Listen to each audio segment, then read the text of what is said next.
Какво правите, Близнаци?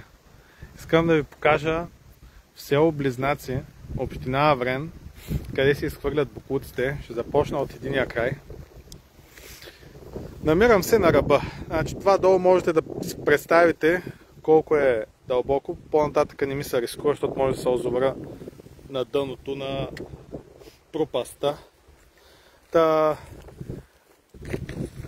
Виж сега какво се случва. Идват, изхвърлят си. Виждате ли следите от гуми? После идват с фадромата и избутват всичко към дерето. И сега ще ви обиколя тук наоколо да видите за мащаба на това замърсяване. За какво става въпрос? Гледайте. Гледайте тук село Близнаци, община Аврен. И това нещо кмета на Аврен сигурно ще каже, че не знае за него и за пръв път вижда и чува. И не знае как да се справи. Най-вероятно ще обвини пак обикновените хора. Аз не знам, между другото, на управляващи, затова ли им плащаме заплатите? Само за да се оправдават с хората. Да казват, хората са виновни, хората не правят това, хората не правят това. За кого ви плащаме, хора? В крайна сметка сте назначени там, вие да решавате тези проблеми. Направете място за разделно изхвърляне на отпадъците. Направете заводи за преработка на отпадъци.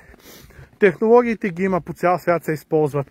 Не може Сингапур, град, който е в хиляди пъти по-малък като размерите, от размерите на България, да няма един буклук, а ние тук на тази красива и невероятна райска природа да не можем да си разрешим проблема с сметоизвозването и сметосъбирането. Право нямам думи. Община Аврен, село Близнаци. Гледайте, това продължава и тук насам.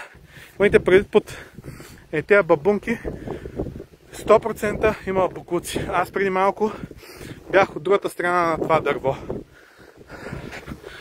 Кмете, така ли възнамеряваш да управляваш община Аврен? Вие сте едни неможачи, мога да ви кажа, в община Аврен. Сега ще обиколим абсолютно всичко, което е тук в общината, да види хубаво цялата страна, какви неможачи сте ви от ГЕРБ. За нищо не ставате.